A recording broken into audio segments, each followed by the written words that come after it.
Good evening. There sure is a lot of different things to care about these days. No one expected 2020 to have so many challenges. And yet, in face of a pandemic, we have so many members in our community that are still pushing for progress. Isn't that wonderful? This is the purpose of why we are trying a speaker series to connect with the community today, to inspire, to engage, to encourage people to take the first steps. You know, what we want to quickly thank the St. Catharines NDP Riding Association and the progressives across Niagara for putting this event forward. I especially want to thank 3 Brock students from Brock University right here in St. Catharines that helped put this together. Troy, Tamara, and Michelle. And of course, I'd be amiss if I did not recognize Dr. Tusudi, their professor, for all those efforts that she has contributed so much to. I'm excited to engage this evening and to listen to all the wonderful speakers in this evening before us.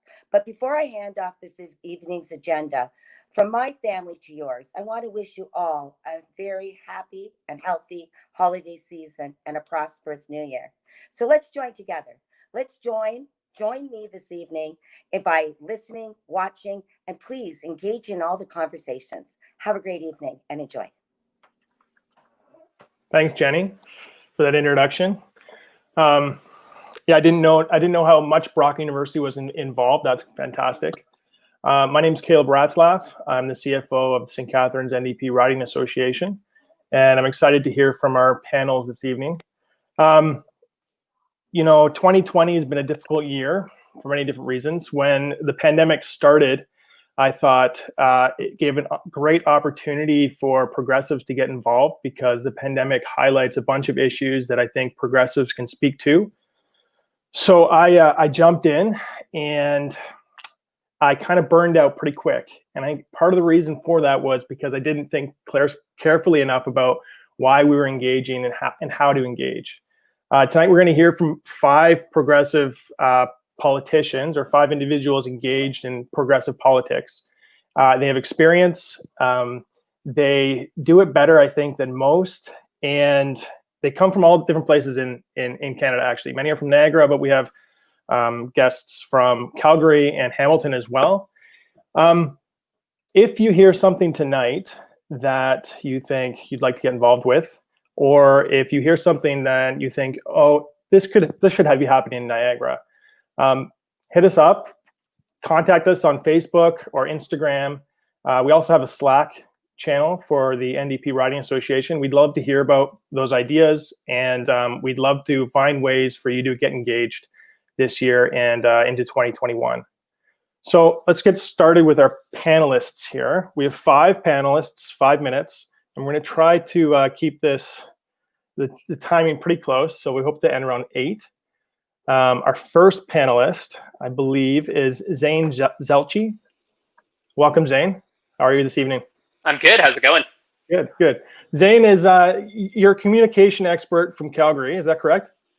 Yeah, marketing, communications, advocacy, everything in that interwoven section of fun jazz that gets applied to politics and advocacy every now and then. Totally. And I also know that I listened to your podcast, one of the more recent episodes. You have a great podcast, The Strategists. That's what it's called. Yes, an obnoxious name, but yes, it is called Strategists. Yeah, no, it's great. I noticed though that you, I think, have firsthand knowledge of Mayor Nenshi and how his campaign went in Calgary. And so I'm super excited to have you here because when he won in Calgary, first, I didn't know who he was. And then when I heard and started listening to him, I thought, that doesn't sound like a conservative. And so I was super excited to see him win and to have someone here with some knowledge about what's happening in another part of Canada that we don't often associate with progressives, but I'm always being surprised. So welcome. Yeah, well, thank you so much. And up until recently, I will remind folks that Alberta had an NDP government. We had a progressive mayor in Calgary. You had a progressive mayor in Edmonton. So, we do buck all the trends, despite what you may think of our current premier and some of his actions here. But Caleb, thank you for the floor, and thank you for the 5 minutes to chat. I want to talk about a couple of things today. I want to talk about what are some of the things we experienced in that Nenshi election in 2017? What are some of the things we experienced in the Notley election and the re-election campaign in 2019? And some of the lessons that I think can be learned for us progressives. And maybe let me start with some of the discoveries that we've made in our political atmosphere over the past couple of years. And the first one I'll start with is polling. And polling has always been used as a tool in our elections.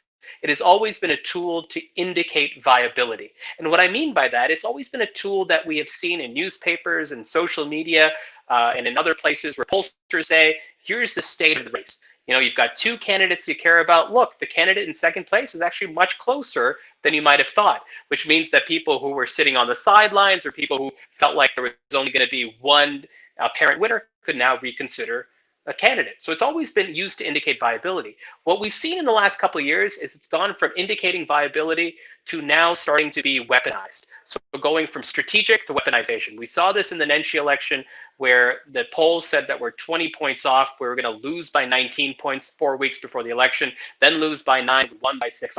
It was one of those things that we are now seeing polling because the bar is lower and lower and lower to be called a pollster, that more and more people are entering the field and are trying to drive the narrative, trying to make something real rather than indicating what is actually happening. So that's one of the things we realized. What's the second thing? Well, the second thing we see is now much more common than it was in 2017 for the negative, and that's bots and trolls. We're seeing much more online accounts that try to create a couple of things. Number one, a haze. They try to ensure that the entire election, the entire race, the entire political atmosphere has this cloud hanging over it, which means that if you are someone who's supportive of a cause, if you are someone supportive of something you deeply care about, it mutes you. It makes you reconsider. It perhaps even depresses your social license or your enthusiasm to support that cause. So that's very important. And secondly, what they do is they take you after game. They ensure that you chase after them, that you respond to them, that you start psyching yourself out thinking that they are the majority opinion when their actual instrumentation is designed to manipulate you, to make you feel that, to make you feel like you are part of the minority, when in fact, in many cases, you're part of the majority. And we know that the way majority movements erode is if they don't keep broadcasting, they don't keep pounding their chest proverbially, or they don't keep talking as to why they are in the position of incumbency, why they should be celebrated, and why the policies they care about are good for society. So when you have a group of people who are in the majority, but because of bots and trolls and polling compounding on top of that, feel like they're in the minority, it ensures they don't speak up. And that is exactly what the other side wants when they do something like this. What's the third realization that we've seen? The third one that we've seen is related to the media. And the media it's really about erosion in the media, the reduced landscape of the media. We know that, right? Local news is starting to go away, less journalists, less people covering the beat. But what does that mean? It means one important thing. It means that rather than having journalistic integrity and reporting driving stories, we are now seeing opinion columns drive stories. And we saw that in the Notley election in 2019. We saw that in the Nenshi election in 2017. That an opinion columnist in an eroded local media environment can talk about whatever they want and have the bully pulpit to extend an issue well beyond its expiry date simply on their whim and their ability to record issues in the newspaper and have a distribution mechanism available to them. So what do we do to combat that? Well, there's no real antidote, but there's three things I want to talk about. And this kind of gets into the heart of why I think us as progressives have such a great chance for winning, not just here in Alberta, not just nationally, but in Ontario and where you are right there in St. Catharines. The first one is this concept of the why. On our Nenshi election, one of the core elements was, if you want to work on this campaign, if you want to volunteer on this campaign, it's not about knowing the policy book. It's not about knowing what the candidate necessarily believes on each issue. Do you know what it's about? It is about your why. The more comfortable you get articulating why you are there, the more comfortable you get articulating why you're on this call today, and you are able to express that, that is both your sword and your shield. It is your sword to introduce and start new conversations. And if anyone doesn't agree with you, what are they going to say? that because you feel this way about progressive politics or you care about these issues that you're lesser than. So the more we know that if we can start personalizing and making it a nugget, your why, your elevator speech, it is the most powerful thing in politics. It's the most underrated and powerful thing. What's the second thing? The second thing is a mindset shift. It's that every single one of you is an influencer. I'll repeat that again. Every single one of you is an influencer. And no, I don't mean capital I Instagram influencer. I mean someone who has got influence, right? For me, it's at 7 o'clock at night. You could be doing anything else right now. You could be watching TV with your family. You can hang out with your kids, but you choose to be on this Zoom call. You choose to be on this webinar. Let me tell you something. You are absolutely weird. You are extremely strange people. And here's the thing. I need you to embrace that, because what ends up happening around decisions like politics and charity and where we kind of put our voice and our vote, people are relying on you. Not only are they relying on you, they're relying on you and you don't even know it. This is where you have a disproportionate influence over people around you. Let's think about that, right? Let's think about the way we shop, the way we vote, the things we believe. Often it's big organizations and companies saying, buy this, donate here, do that sometimes. But more often than not, it's those around you. It's your friends, it's your family. Every decision we make is really about making a decision based on those that have influence over us. Very simple pop psychology. We like people that are like us or like people that we want to be. Very simple. And you, sitting here today, are a node of influence on issues related to politics, progress, civil society, and policy. Do not forget that. You have disproportionate influence over this topic. So the fact is, you are a node. And which brings me to my third point, which is you may come in here as a curious person wanting to know how you can affect change, wanting to know what you can do in this upcoming cycle in the intermittent period between. Well, I leave you with this one simple thing. You come in, I'm in here with someone who's a supporter, and I need you to leave tonight's call. If you take anything away from what I've said, you leave tonight's call as the campaign manager of your social network. You come in here as a supporter, you leave as the campaign manager of your social network. Let me tell you what that does. That means that there's not just a couple hundred of you on this call, it's not just 50 of you on this call, it's not just 1,000 of you. If you start thinking of yourself as the hub of a network around you, and every single one of you starts thinking that and having that mindset shift, what then ends up happening is that your ability to engage those around you becomes an absolutely powerful force. It becomes a force where you are now the manager of your social network, and the person beside you is doing the same, and the person beside them is doing the same.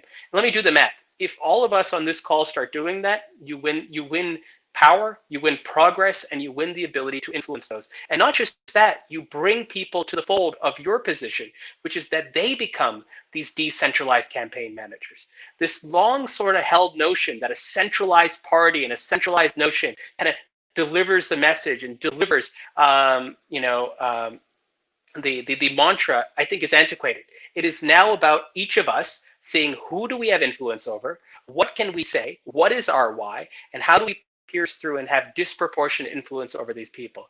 If we do that, the math becomes simple, the progress becomes real, and the power becomes very, very close to being attained. So I want to leave it right there and see if there's any questions, but that's my message I wanted to deliver. There's a couple of things happening in our environment, but there's really, really powerful, easy to do things that involve mindset shift, that involve incubating a why, that could really be the start of a progressive, proud sort of movement that we collectively build together. Thanks, Zain. I like that. Yeah. Embrace your weird.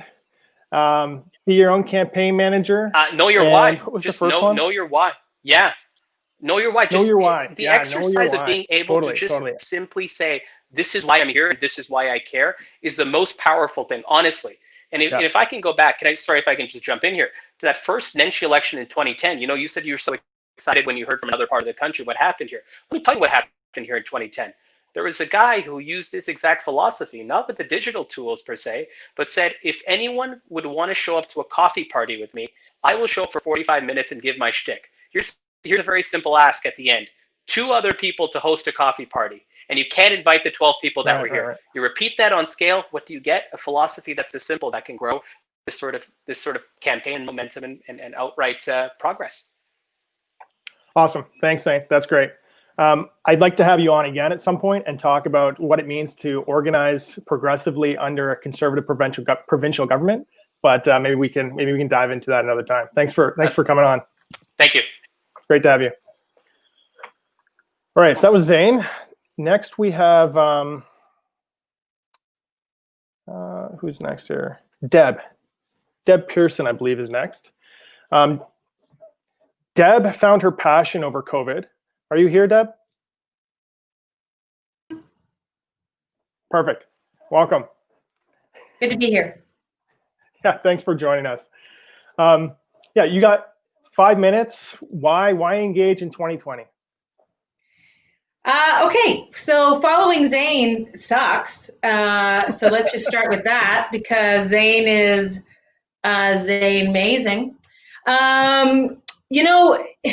2020, I'm not going to do all the things. I'm not going to talk about everything that we're experiencing every single day, because frankly, we do that on a constant rotation in our own brain. So personally, my story, from Peterborough, went to Toronto, worked in media, did morning radio on 92.5 Jack FM, 103.9 Proud FM. I'm still, I think, to date, the first out lesbian on the FM dial. I should clarify out lesbian, because we know there's others. And so I was working in media and eventually moved to the Niagara region. And I was commuting to still doing that, and I wanted a little bit more money. So I sort of chased the sales goals of working for corporate, the Yellow Pages, the Metroland Media, that kind of thing, Facebook, Instagram, all the things. Made great money, was able to acquire certain things, got married, had a baby, bought a house, and the cars, the vacations, all that stuff made me happy. I was happy. Things that made me happy. Money doesn't make me happy, but it certainly helped to start my family. And then COVID. So I started a job. I actually signed paperwork a year ago today on my son's birthday. His name's Jack. And so I signed a contract for a company based out of South Africa, but of course had satellite offices everywhere, including downtown Toronto. And I was able to work from home a little bit, which was great, and then commute maybe once in a while into the big city. I didn't believe in the product. I didn't think the product was great. The money was. So when March happened, my job was COVIDed out of existence. There was 4 new hires, and the 4 of us were systematically let go. So I took that as a sign, like I do in everything in my life. And I thought, that's terrible, and I don't know how to go from here, but I'm certainly not alone, because the entire world, of course, is reacting to joblessness. What am I going to do? Where is my next meal going to come from? Okay, so the government helped me out for that. And thanks, Bree. And so what I did was I got online. A friend of mine, Karen Hillier, has she's a medium. She's an Indigenous woman in the Durham region. And I don't normally necessarily ask her to pull a card for me, but she was doing a live reading. And in April, I was in my bed and I put on my smart TV, Facebook Watch was on, and she did a reading for me, which I've recorded. And I said, what do I do now? And almost in a Wizard of Oz kind of, the power's been in you all along. It was sort of, you know what to do. You know where you should go. You know where your heart lies. And my heart has always lied in advocacy. In LGBTQI2S movements, I am unapologetically homosexual.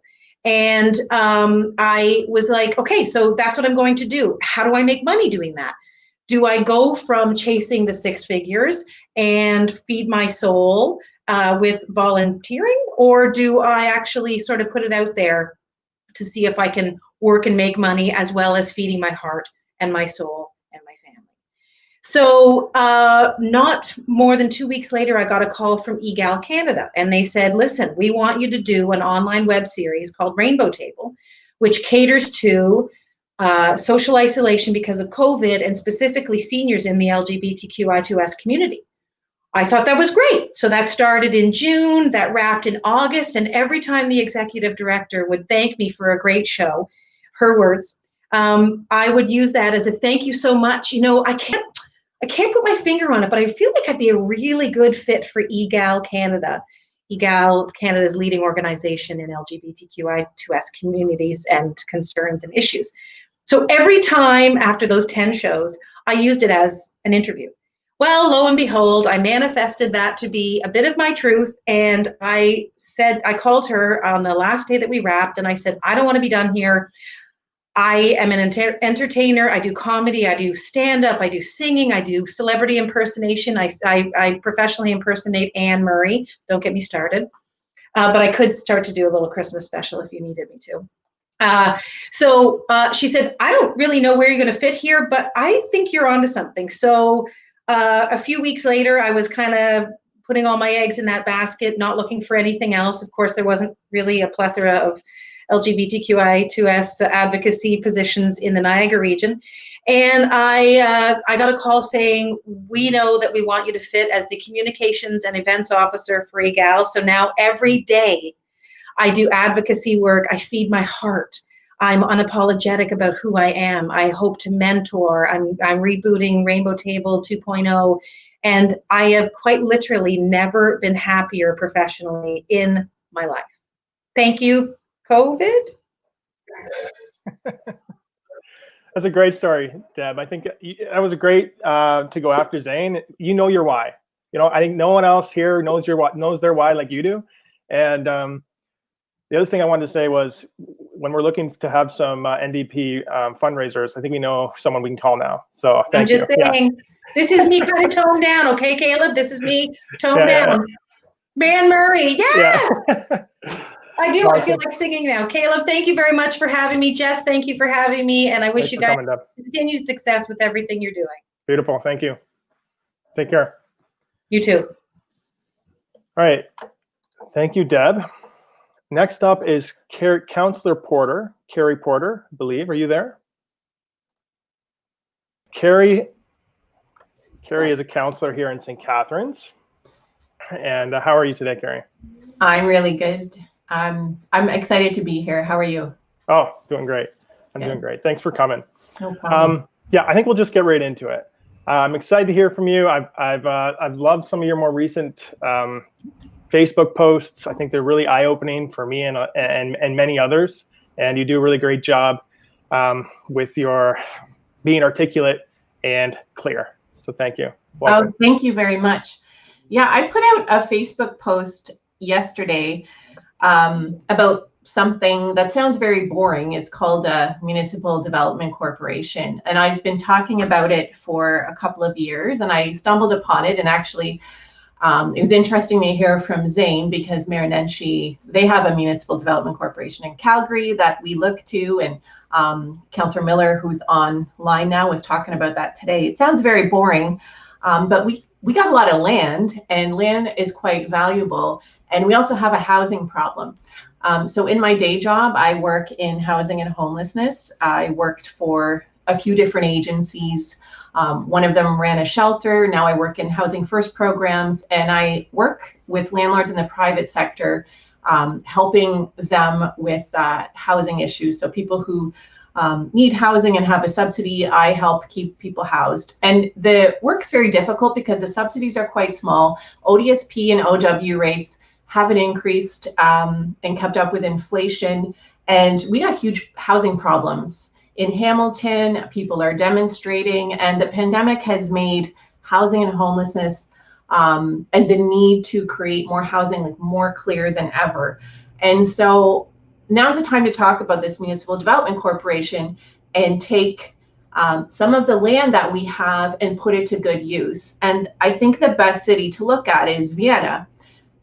And can everybody still hear me? I can't see Caleb anymore. No, we can still hear you. Okay, perfect. So Vienna was rated one of the most livable cities 2 times in a row by The Economist. And if you go to The Economist's website or their news or their articles, they talk about art and culture and coffee shops, but they don't actually tell you the story about why Vienna is rated 99 out of a scale of 100 in terms of livability. It's because for the last 100 years, a very progressive social democratic city council has been building wonderful, beautiful social housing where 60% of the people of Vienna live. They have a wonderful quality of life. So you can just imagine if you're paying less than 30% of your income on rent, you have more money to go shopping, you can participate in cultural activities, you can be more creative because you have the time. And I find during the pandemic, everybody is struggling right now. Austerity makes us think small. We don't think big, and we don't think about possibilities. So I put out this post just mentioning Vienna, and I didn't think it would catch on like it did. And like Zain said, our ideas are actually quite popular. We just sometimes think we're alone and we're out in left field, and you put them out there and they tend to catch on. So Councilor Miller, who's online, has been talking about this as well. So these are some of the small things that we can do.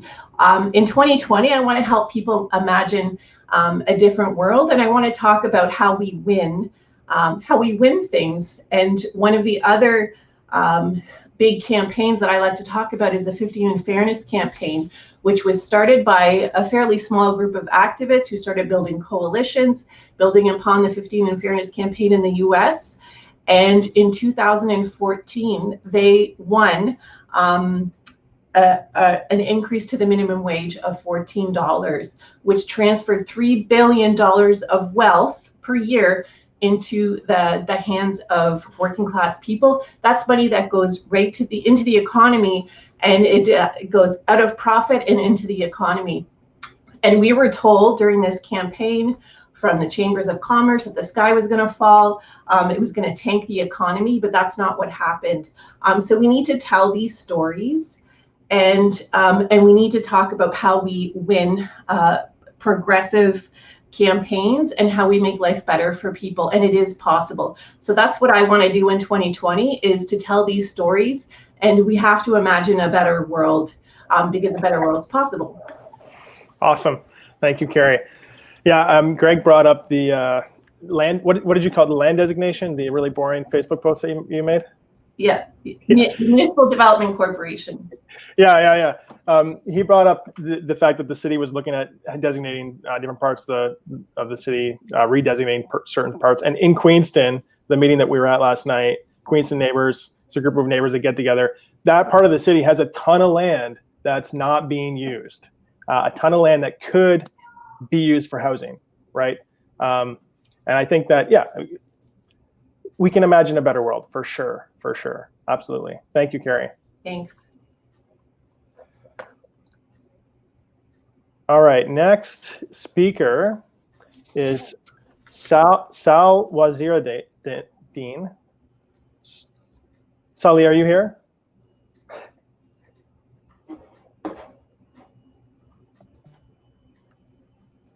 Oh, you're muted again. You went on. You muted and unmuted yourself. All right, are we good now? Yes, we are. Welcome. Thank you. Yep, I'm Saleh Waziruddin, and I'm also with the Niagara Region Anti-Racism Association. But go ahead. Do you want to say something else? Welcome here. I've seen you up at some all-candidate meetings, and I always find you to be. I love the perspective that you bring and how articulate you are on those panels. So yeah, I'm excited you're here with us today. Welcome. Thanks. I'm glad to be here. Thanks for putting this together. And even I want to start by telling you a story of how I got started in activism, which, even though I'm Canadian, my start was actually when I was living in the USA in Pittsburgh, Pennsylvania. And I was working there as a Canadian, wasn't a US citizen.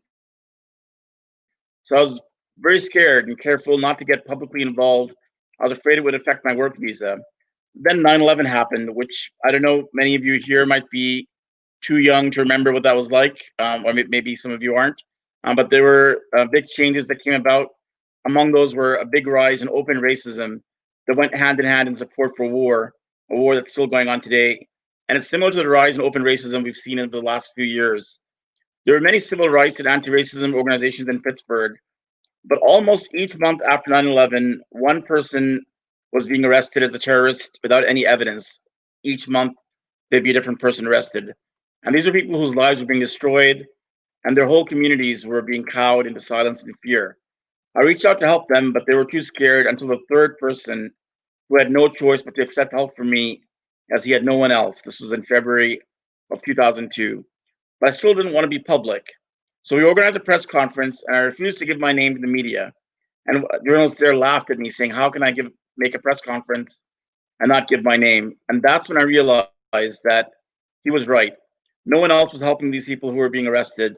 And so I had to do it. And if I was going to do it, I had to do it all the way and do it right and be public. Of course, I didn't do it alone. We approached all the existing organizations and made a big coalition, and it took a year, but we got the person freed after a year-long campaign, and that stopped the pattern of arrests in Pittsburgh of people who were being made out to be terrorists. It was a victory for the BIPOC communities and for everyone, but it took stepping forward where no one else was. So let's fast forward to you in Niagara in 2020. I have some good news that might not sound very good. We are behind in Niagara.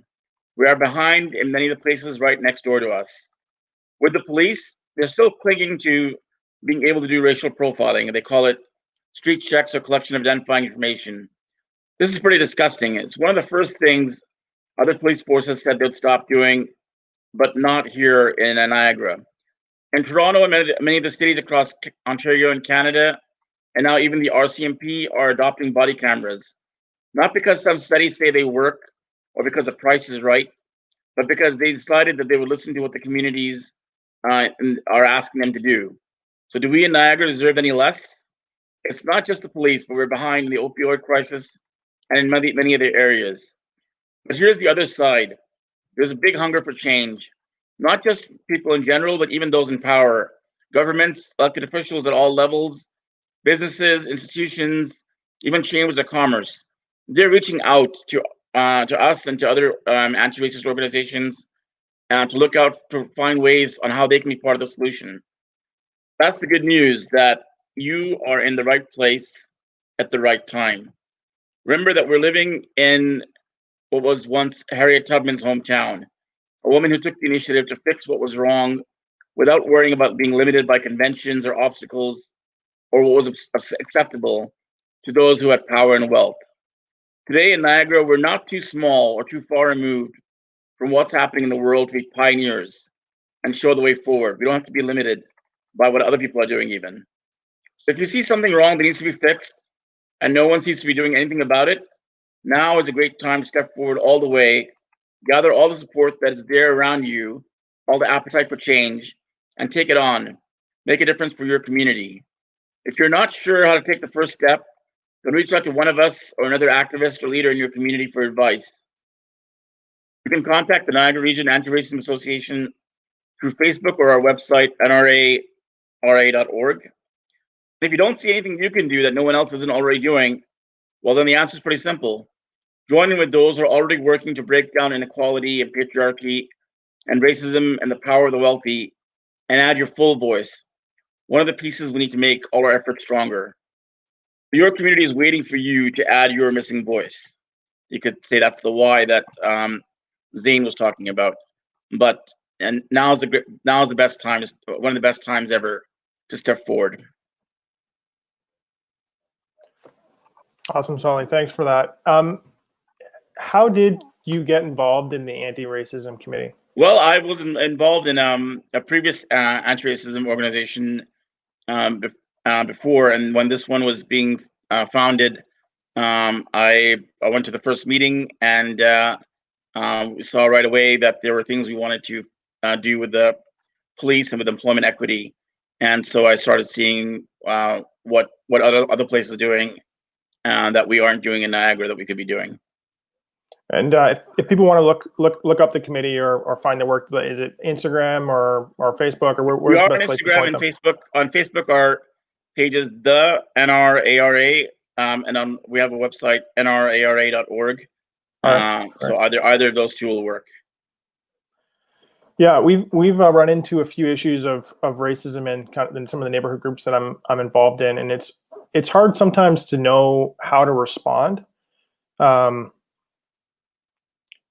You know, if we run into issues like that again, would that be a committee that we could reach out to for advice, or for maybe like a workshop on how to respond to racism in your neighborhood or something like that?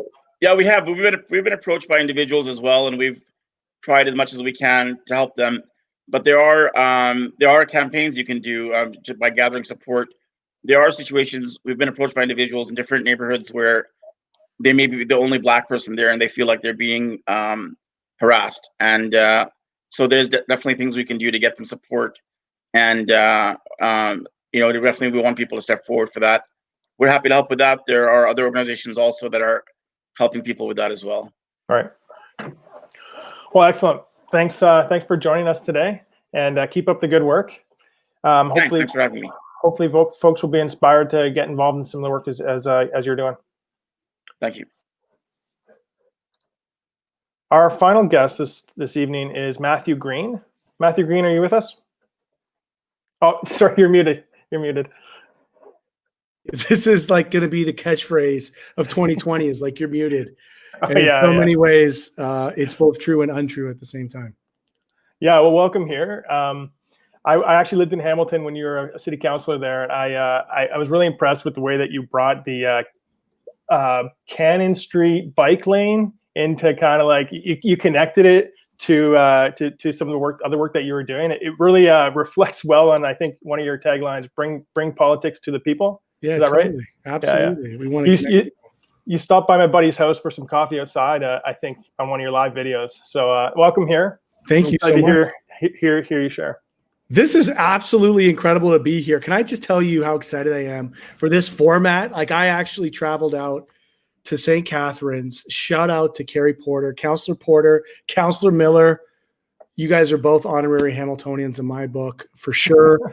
You have been claimed. Your work is incredible. And I remember going out there before they were elected on this very topic of community engagement, ways in which we could provide solidarity between our two communities. And I feel like such a kindred relationship with St. Catharines and the Niagara community. And I feel like is one of the absolute incredible opportunities we have for continued solidarity work and organizing. I'm not sure what the format's going to be. Like, do you just want me to tee off and go, or do you want to have a chat? Because I'm happy to have a chat, and I'm also happy to tee off and go. You let me know. Yeah. Well, why don't you start? And if we have questions from folks online, we can answer those questions too and chat about them. How's that sound? Awesome. I know there's a lot of people out there who are tuning in today. I know I'm preaching to the choir. I know that the people who are taking this time, who are already connected and vetted through the communities and the neighborhood organizing that's happening out there, are already going to know a lot of what I'm talking about. But for those of you who don't know me, my name is Matthew Green. I'm the very proud MP from Hamilton Center, right here, putting the heart into Hamilton. And before this, I was a very proud city councilor in Ward 3 in October 27th, 2014, 6 years ago, was elected as the first person of color, the first person of African Canadian descent. So when you talk about Harriet Tubman as a freedom seeker and an abolitionist, I am here in that spirit. I am here in an abolitionist spirit of the Black Moses, Harriet Tubman. My people come from the Underground Railroad and would have walked through the footpaths, the back channels, following that North Star to find this place and settle. And they did in the 1800s. And some 170 years later, here I am elected as a member of parliament, having served a term as city councilor. But before all of that, I was just a regular dude in the neighborhood who saw things that I thought need to be changed. And I always think about the adage of like, what's the opposite of an activist? Because in community, particularly municipal level, but other levels as well, the term activist is sometimes thrown out by the power establishment as a pejorative term, like an insult, like a special interest group. We all have special interests. And I think what's beautiful about tonight is we're organizing around a set of shared values to look at complex theories of change, to figure out how do we turn action into outcome. Because for far too long in progressive spaces, we have had to be reactionary to the absolute deadly impacts and effects of conservatism and liberalism, big L liberalism. And I'll go into that a little bit more in a moment, but for the time being, the opposite of an activist is somebody who sees a problem and does nothing. So what kind of person are you? What kind of people do we want to be? I would argue that most Canadians, if you put that to them, they would agree that they would see a problem and they'd want to see it changed. And I think where we have to get to a clear understanding is how that change happens. Who is responsible for that change? Because I feel like, and these are just observations and feelings, I'm not saying I'm right, I feel like it's often the case that we're still waiting for our superhero, our Superman, our Superwoman. And the ugly truth is they're not going to come. The challenge that we face and the fear that we face is that we are not going to be able to find somebody who will know the challenges that we face better than those of us who live it. And I say that in plurals, recognizing us as full people with multiple identities and multiple barriers and challenges. And that can be scary. But what's also beautiful about that is that there's a tremendous amount of opportunity in our own personal liberation. And what I mean by liberation is like, where do we find our true freedom? And I can share some examples here in Hamilton where we've been on the front lines against neo-Nazis, against evangelical religious bigots, people intolerant of the basic human rights and dignity of our LGBTQ community, of newcomers, of all the different marginalized groups or groups marginalized by systems. And they have stood up in very direct ways and direct actions, confronting the violence of bigotry and racism. They have done that against the oppression of police. They continue to do that. In fact, I'm here in solidarity with the people who are in direct action at our City Hall at this very moment. And what is happening in society, in these movements, in these new civil rights in Canada, I would suggest starting most recently, probably with Idle No More, some 10 years ago, Black Lives Matter 6 years ago. I'll share with you that on December 1st, it's a year to the date, and this is now a year and 2 days to the date. This actually was the second, it was yesterday. I was signed in officially as a city councilor. And on my first day officially as a city councilor, I went outside to be in solidarity with the Black Lives Matter protests in front of our City Hall. 6 years of organizing and struggle that has become a global phenomenon that some people might be awakening to as being a new moment, but it's not a new moment. This is an intergenerational struggle that has gone back indeed to the Black Moses herself, Harriet Tubman. And, you know, we're facing these systems and people want to hear hope. They want to hear that somebody like myself can be representative, can be elected, and then immediately things are going to change. That somebody like Jagmeet Singh as a racialized Punjabi Sikh can be elected, and then immediately things are going to change. If you are somebody who is an environmentalist and you see Enemy Paul, you would look and you would say, now things have changed. And the reality is that's just not the case. That there is no waiting for a superhero to solve our problems for us. And I need you to know that just because that hope, that externalized hope that somebody else is going to solve our problem that I'm sharing with you, I don't believe that to be true, does not mean that we're hopeless. In fact, true liberation doesn't come from confronting our fears and finding some utopia on the other side. What it means is, what true liberation means is getting to the other side of that confrontation, be it against the oppressive struggles of police or neo-Nazis or whatever misogyny. You know, we're here on the anniversary of the École Polytechnique, the massacre, the gendered-based anti-feminist massacre in Quebec. When we confront that and we get to the other side of that, it's not hope that frees us. It is the absence of fear. When we become fearless in our confrontations against these power structures, against these violent systems, that is freedom for me. And so the liberation that we have, and I know this sounds high and mighty, but when you evoke Harriet Tubman, this is what you're going to get out of me. That we have the opportunity to organize in an old way, Caleb, which was door to door, street to street, neighborhood to neighborhood. But in a new way, we have to digitally door knock like you are right now, convening people together, allowing our values to be heard and shared in a popular education model that doesn't rely on corporate media, that doesn't allow for the spins of the pundit class, but is speaking directly to improving the material conditions of working class Canadians across this country. Bro, I told you I'd be fired up. No, that's great. That's great. I love the missed bit my about- meeting. I missed my meeting with St. Catharines earlier, and I have to share with you, like, I deeply apologize for not being present to that. So I'm definitely trying to make up for it.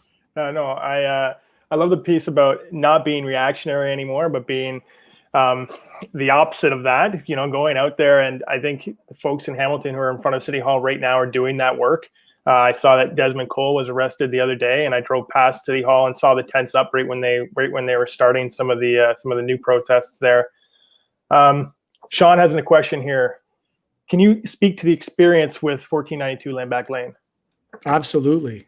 Absolutely. So I am a member of what I call the legal fiction of Canada, right? Like I'm a member of a colonial government that is a treaty partner with the Haudenosaunee Confederacy Council of Chiefs Clan Mothers.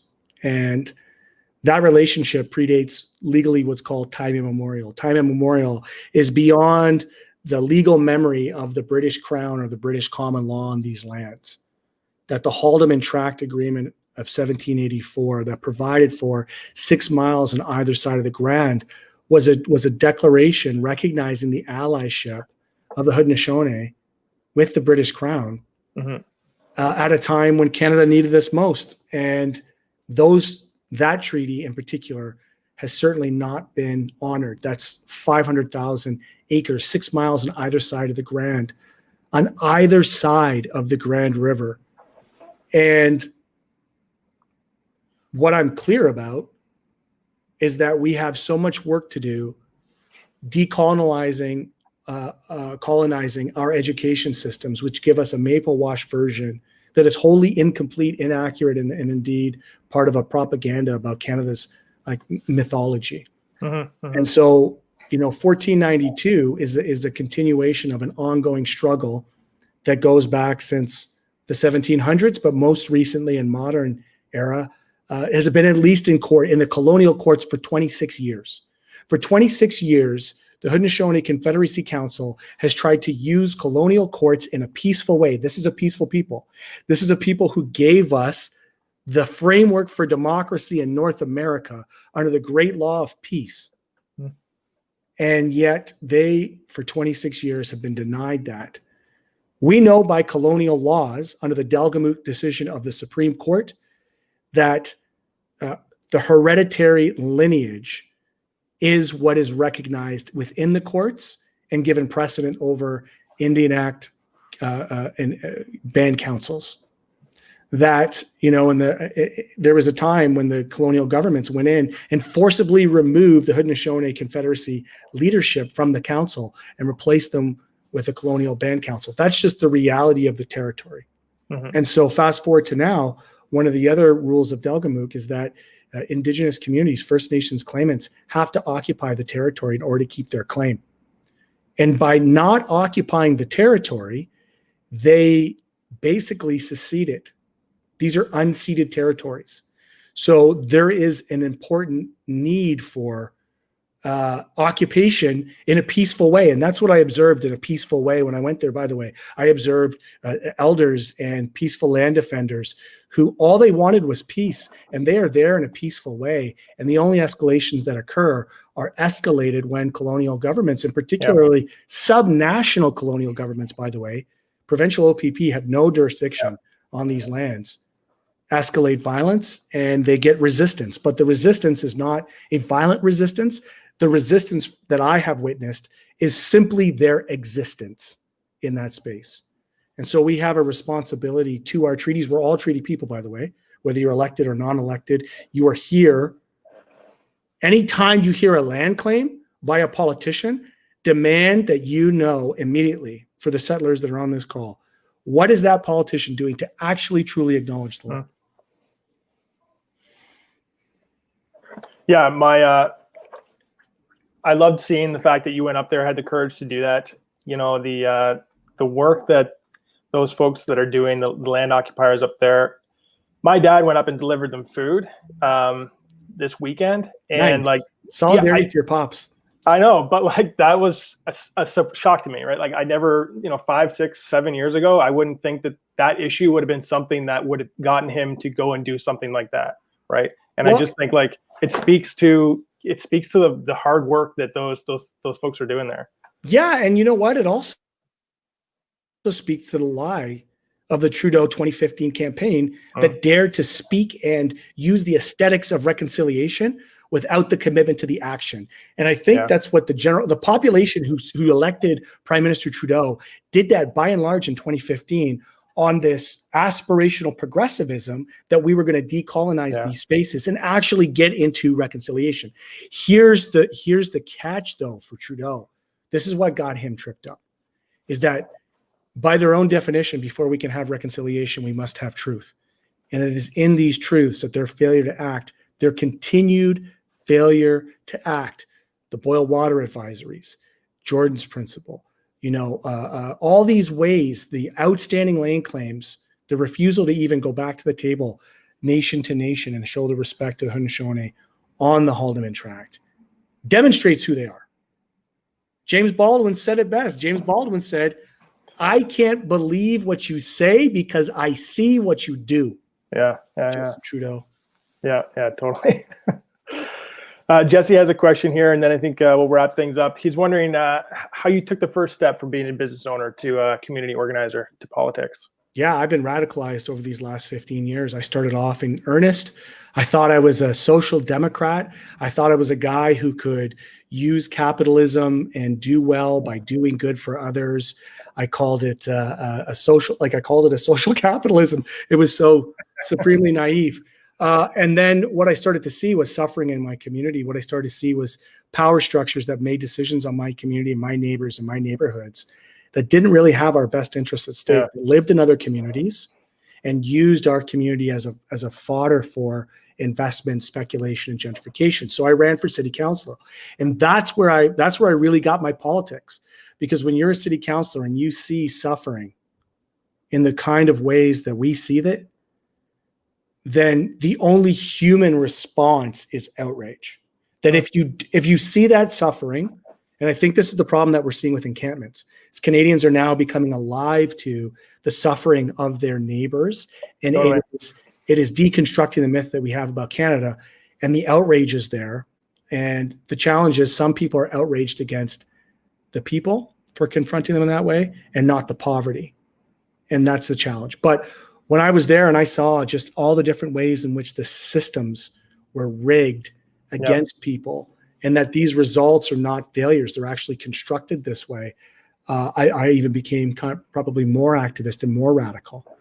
Yeah, the results aren't a failure of the system, but that they are the system working, right? 100%. Yeah. Yeah. Well, thank you, Matthew Green. That was great. Thanks for joining us this evening. We'll have to have you back at some point. I'll have to have all the guests back at some point. Straight up, St. Catharines, Hamilton, we are neighbors. Let's work better. I have to share for a moment. Big shout out to Jenny Stevens. I'm a big fan of your work in the legislature. You are truly representing the people of your constituency. And I know that by creating these forums within your riding associations, and within the progressive politics, that's where the power structure analysis happens. It's the connection between awesome MPPs like Jenny Stevens, the work that we can do federally, but the power is really and always with the people. Thank you. And you know what? I'm just going to wrap it up. Matthew, you know what? Thank you so much. Your words are so kind. There is room here in St. Catharines for you to come and run as our MPP. Love to see you here anytime. Believe me. It's always great to hear you. I met you the first time, I think, at DM's Dennis Van Meer's kickoff when he ran for federal. We're going to, you're always welcome here in St. Catharines, and thank you for all the kind words. You do a great job there in Hamilton. Like you said, we're neighbors. We're like this, right? Like we have to, same kind of town, from a steel town that I represented Ward 1, which Councilor Miller represents now as a city councilor. And we had, factories going like crazy. So we used to be the, brickyards and everything down here in Merritton. So, but thank you so much for coming out and taking the time tonight, as well as I want to thank Zain, who was so inspirational as well. Deb, Matthew, Saleh, Karrie Porter. You know what? She is an amazing city councilor. We have a progressive city council right here in St. Catharines that is the backbone of our community. And you know what the best thing is, as I have to say to everyone tonight, is that when you have a city council that knows that the people in their community is what's so important. You know, like that's what's going to send St. Catharines over the map all across Canada, because we know that we listen to the people. We are their voice, and we do what they ask us to do. But most of all, I just can't believe on how awesome this forum was tonight. Everybody's engaged. But most of all, please plug in, get in there, get on our Slack communication, join our riding association. How can you help? You can help by joining on, becoming, engaged, encouraging people to take that first step. But most of all, let's listen, let's join together, and let's make this city progressive. Make sure that this community is connecting with other communities, and we're engaging, and that we hear you. Thank you so much for all the hosts. Thank you again to Albrook University that has engaged and done this. And thank you most of all to our riding association, the NDP Riding Association this evening. They've done a wonderful job. And to the community that came out and watched this tonight. Thank you.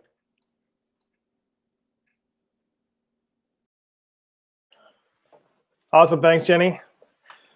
Have a great night, everyone. And yeah, like Jenny said, if you want to get engaged, plug in, connect with us. And as a riding association, we want to know how we can help your organization, your progressive organization here in Niagara. What can we do for you? That's really what we want to ask. So thanks for coming.